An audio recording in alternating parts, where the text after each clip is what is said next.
Ratusan jemaah calon haji kloter pertama ini berkumpul di Aula Arafah Asrama Haji Sudiang, Makassar. Banyaknya jemaah lansia yang ikut pemberangkatan haji hingga acara seremoni penerimaan ditiadakan. Usai menerima arahan dari panitia pelaksana ibadah haji, para jemaah diberi lembar akomodasi, penyerahan gelang identitas, dan living cost.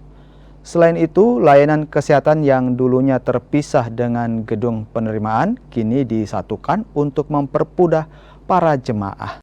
Sebanyak 388 jemaah calon haji embarkasi Makassar yang didampingi 5 petugas haji bertolak ke Jeddah, Arab Saudi pada tanggal 23 Mei 2023 malam.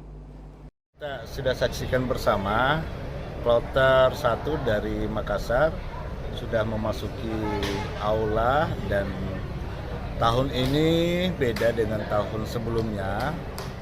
Ya, kalau tahun sebelumnya ada acara seremoni penerimaan, tahun ini karena jemaah haji kita banyak yang lansia, acara seremoni kami tiadakan. Begitu pula dengan pemeriksaan kesehatan, yang tahun sebelumnya pemeriksaan kesehatannya di poliklinik di belakang sana.